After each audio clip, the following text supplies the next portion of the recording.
بسم اللہ الرحمن الرحیم۔ السلام علیکم ویورز، آج ہم ایک نئی ویڈیو کے ساتھ حاضر ہیں۔ یہ جدید بلیٹ ٹرینیں اندر سے بہت کشادہ تو نہیں ہوتی، 2 سائڈ سیٹس لگی ہوتی ہیں جن پر وہی لوگ بیٹھ سکتے ہیں جو اس دھکم پیر میں جیت جائیں اور سیٹ پر پہلے قبضہ کر لیں۔ مگر اچھی بات یہ ہے کہ یہ اس قدر تیز رفتار ہوتی ہیں کہ طویل فاصلے منٹوں کے حساب سے طے ہو جاتے ہیں، لہذا بیٹھنے کی جگہ نہ مل سکنا بھی کوئی افسوس کی بات نہیں۔ جب ہزاروں کی تعداد میں حجاج سفر کر رہے ہوں تو اس تیز رفتار ٹرین میں کھڑے ہونے کی جگہ مل جانا بھی خوشی کی بات ہے، کیونکہ اتنی گرمی میں اگر یہی سفر پیدل طے کرنا پڑ جائے تب یقیناً انسان کی ہوش اڑ جائیں گے۔ ایک بات یہ وضاحت ضروری ہے کہ نظم و ضبط کی ان خلاف ورزیوں میں کسی ایک ہی ملک کے افراد قصوروار نہیں، اکثریت اسی طرح خواہ کی جلد بازی اور بے صبری دکھاتی ہے۔ اتنی جدید ٹرانسپورٹ اور بہترین انتظامات کے ساتھ ہونے والا حج بالکل مشقت طلب نہیں رکھتا، مگر لوگوں کی بے صبری کہیں کہیں معاملات کو خراب کر دیتی ہے، اور اسی دھکم پیر کی وجہ سے ان برق رفتار ٹرینوں میں سوار ہوتے وقت تھوڑا محتاط رہنے کی ضرورت ہے۔ یعنی اگر آپ 2 افراد ہیں جیسے کہ خاتون اور ان کے شوہر، تو ٹرین میں داخل ہوتے وقت دونوں ساتھ ساتھ اندر داخل ہوں۔ یہ ٹرینیں ہماری ٹرینوں کی طرح نہیں ہوتی کہ رفتار پکڑتے پکڑتے اور چلتے چلتے بھی 10-15 منٹ لگا دیتی ہوں۔ یہ خود کار نظام کے تحت چلتی ہیں۔ اگر ایک بندہ سوار ہو گیا اور دوسرا باہر رہ گیا تو باہر رہ جانے والے کو لامحالہ اگلی ٹرین کا انتظار ہی کرنا ہوگا، اور اس طرح بچھڑ جانے سے پیدا ہونے والی پریشانی کا اندازہ بخوبی لگایا جا سکتا ہے۔ اسی طرح کبھی ٹرین کے دروازے پر ہاتھ یا پیر پھنسا کر کھڑے ہونے کی حماقت نہیں کرنی چاہیے، کیونکہ یہ آٹومیٹک دروازے اچانک بند ہو سکتے ہیں اور کوئی حادثہ بھی رونما ہو سکتا ہے۔ منا سے عرفات کا یہ سفر بلٹ ٹرین کے سفر کا پہلا تجربہ تھا، اسی لیے سب لوگ کچھ گھبرائے ہوئے تھے۔ خواتین نے اپنے حضرات کے ہاتھ مضبوطی سے پکڑے ہوئے تھے، اور ہم سب کی کمر پر لدے ہوئے بیگز اور ہاتھوں میں پکڑی چھتریاں دوسرے لوگوں کے سامان سے الجھ کر ماحول کو مزید ٹینشن زدہ بنا رہے تھے، جو کہ نہیں ہونا چاہیے تھا۔ یہاں پر خود کو پرسکون رکھنا ہے، یہ پینک کا وقت نہیں ہوتا، یہ وقت عجیب ہوتا ہے۔ ہر کوئی بار بار خود کو سمجھاتا ہے کہ کسی سے الجھنا نہیں ہے، ہم سب حاجی ہیں، لیکن کچھ انسان کا بے صبرا پن اور کچھ شیطان کی مسلسل کوششیں سبھی کو یہ بات بار بار بھلا دیتی ہیں، اور یوں کچھ نہ کچھ آوازیں بلند ہوتی ہی رہتی ہیں۔ حالانکہ تھوڑا ہی وقت گزرتا ہے کہ پھر وہی افراد آپس میں معذرت بھی کر لیتے ہیں اور ایک دوسرے کو یاد دہانی بھی کراتے ہیں کہ ہم سب اتنے عظیم مقصد کے لیے اکٹھے ہوئے ہیں۔ آپس میں الجھنا یہ شیطان کی چالوں میں پھنسنا ہے، مگر شیطان بھی باز نہ آنے والوں میں سے ہے۔ یاد رکھنے کی بات یہ ہے کہ وہ اگر اپنی کوشش نہیں چھوڑتا تو ہم بھی کیوں ہمت ہارے۔ ہر قدم خود کو یہ یاد دہانی کرائیں کہ ہم تو آئے ہی اس شیطان کو کنکریاں مارنے ہیں جس نے نبیوں تک کو ورغلانے میں کسر نہیں چھوڑی تھی۔ اگر ہم سے بھی دانستہ یا نادانستہ کسی کے ساتھ کوئی زیادتی ہو گئی ہو تو اللہ پاک ہمیں معاف فرمائے، آمین ثم آمین۔ بہرحال اس جدوجہد کے بعد ہم سب الحمدللہ عافیت سے ٹرین میں سوار ہو گئے، اور چند منٹوں میں ہی ٹرین نے ہمیں ہماری منزل تک پہنچا دیا۔ یہاں سے پھر ایک طویل سفر تھا جو پیدل طے کرنا تھا۔ میدان عرفات بہت وسیع و عریض ہے۔ ہم یہاں رات کے وقت پہنچے تو ہمیں کچھ خاص اس کے طول و عرض کا اندازہ تو نہ ہو سکا، مگر یہ ضرور پتہ چل گیا کہ جتنے بھی خیمے میدان میں تھے وہ سب کے سب بھر چکے تھے، اور ہمیں اپنی جگہ بنانے کے لیے چڑھائی پر بنے ہوئے خیموں میں جانا پڑے گا۔ منا تک پہنچنا عرفات کی نسبت بہت آسان تھا۔ وہاں ہمیں ہمارے مقررہ خیمے کے سامنے ہی ہمیں اتارا گیا تھا، مگر عرفات میں اپنے لیے جگہ خود ڈھونڈنی تھی۔ مجھے اس بات کا اندازہ ہی نہیں کہ سب کے ساتھ ہی ایسا ہوتا ہے یا صرف ہمارے ساتھ ہی ایسا ہوا تھا، کیونکہ ہمیں عرفات پہنچتے پہنچتے رات کے تقریباً 12 بج گئے تھے۔ ہم منا سے تقریباً 9-9:30 کے قریب نکلے تھے۔ رش کی وجہ سے پہنچنے میں اتنا وقت لگا، اور بیشتر خیمے مکمل طور پر بھر چکے تھے۔ ہو سکتا ہے ہم سے پہلے پہنچنے والوں کی رہنمائی کی گئی ہو، مگر ہمیں تو اب یہاں سے پھر چلنا تھا اور جگہ تلاش کرنی تھی۔ ہم سیڑھیاں چڑھتے جاتے، اور جب ذرا سانس پھولنے لگتا تو رک کر سانس بحال کرتے تھے، پانی پی کر اللہ کا نام لے کر پھر چل پڑتے تھے۔ بالآخر کافی تلاش کے بعد تقریباً آخری سرے تک جا کر، کیونکہ اس سے آگے کچھ نہیں تھا، بس ریلوے ٹریک نظر آ رہا تھا، ایک خیمے میں کچھ جگہ نظر آئی تو ہم خواتین کو اس میں داخل کروا کے حضرات اپنی جگہ ڈھونڈنے چلے گئے۔ عرفات کا یہ ٹینٹ ہمارے منا والے ٹینٹ سے کئی گنا بڑا تھا۔ یہاں بھی زمین پر کارپیٹ اور اس پر سفید غلاف چڑھے گدے اور تکیے لائن سے رکھے تھے۔ شاید 8 بڑے بڑے چلرز خیمے کی قنات نما دیواروں کے ساتھ رکھے تھے، جن کی بہترین کولنگ کی وجہ سے حقیقتاً اس خیمے میں داخل ہوتے ہی جنت جیسا سکون محسوس ہوا۔ ہم بے انتہا تھکے ہوئے تھے، پیاس بھی لگ رہی تھی۔ ذرا نظر دوڑائی تو ایک دیوار کے ساتھ رکھے فریج میں ٹھنڈے پانی کی بوتلیں وافر رکھی نظر آئیں۔ اتنی تھکن کے بعد ایسا ٹھنڈا ٹینٹ صاف براق بستر اور ٹھنڈا ٹھنڈا پانی مل جائے، اس کے علاوہ اس وقت ہمیں کچھ اور نہیں چاہیے تھا۔ ٹینٹ میں موجود تمام خواتین گہری نیند میں تھیں۔ گھڑی دیکھی تو 1 بج چکے تھے، یعنی میدان عرفات میں داخل ہونے کے بعد اپنے لیے خیمہ ڈھونڈنے تک میں ہمیں 1 گھنٹہ لگ گیا تھا۔ جلدی جلدی اپنا بستر، تکیہ اور اوڑھنے کی چادر سنبھال کر ہم نے بھی سونے کا ارادہ کیا۔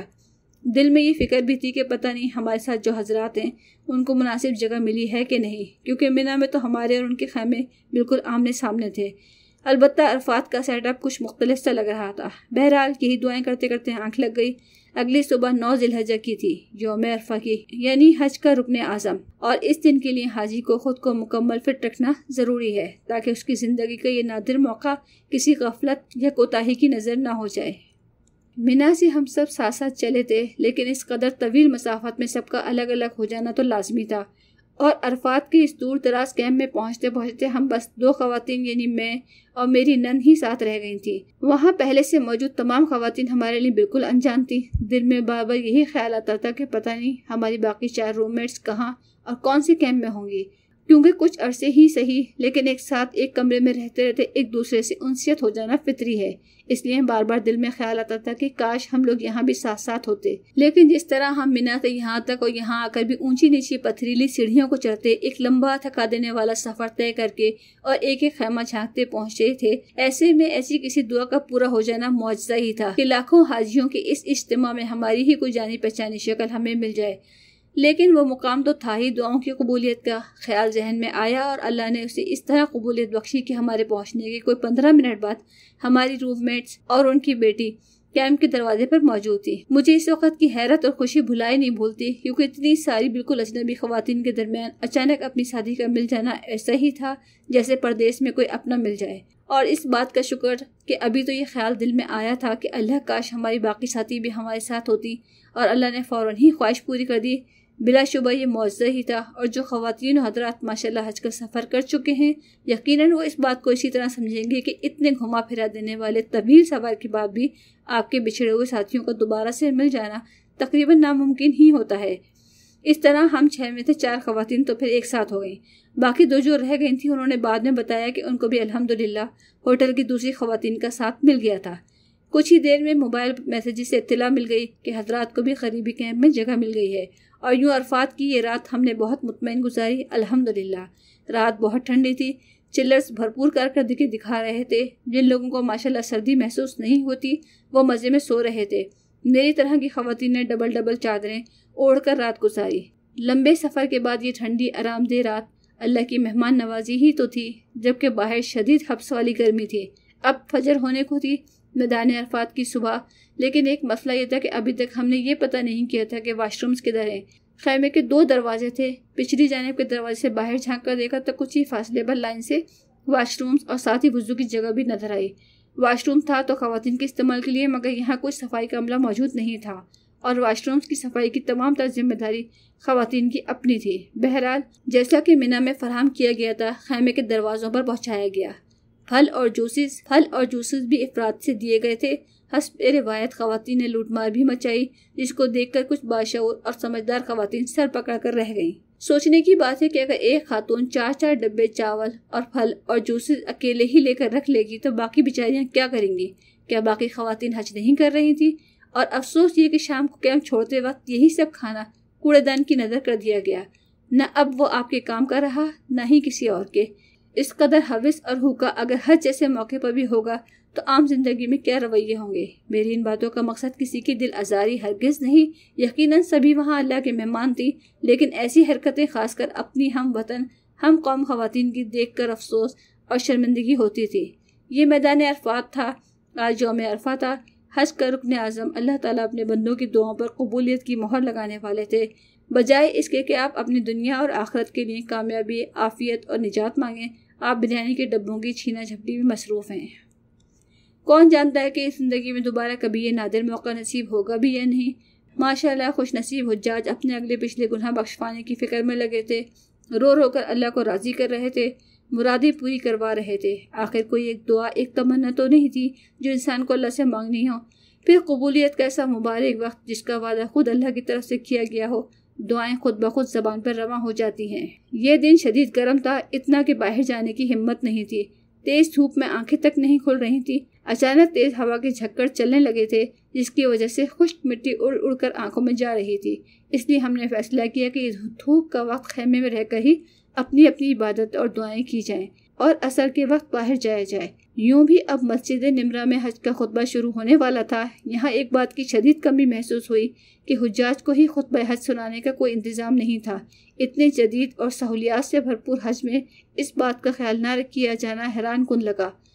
اپنے اپنے طور پر تو سب نے موبائل فون پر یوٹیوب وغیرہ کے ذریعے خطبہ سنا اور ساتھ 4-4 6-6 عورتوں کو بھی سنوایا، لیکن کیا ہی بہترین بات ہو اگر باقاعدہ لاؤڈ اسپیکرز کے ذریعے پورے میدان عرفات میں خطبہ حجاج کو سنایا جائے اور ایک ماحول بن سکے۔ ساری دنیا میں خطبہ حج لائیو نشر کیا جا رہا ہوتا ہے، لیکن میدان عرفات میں خیموں میں موجود حاجی اور خصوصاً خواتین حجاج کو ہی کچھ علم نہیں ہوتا کہ کب خطبہ شروع ہوا اور کب ختم۔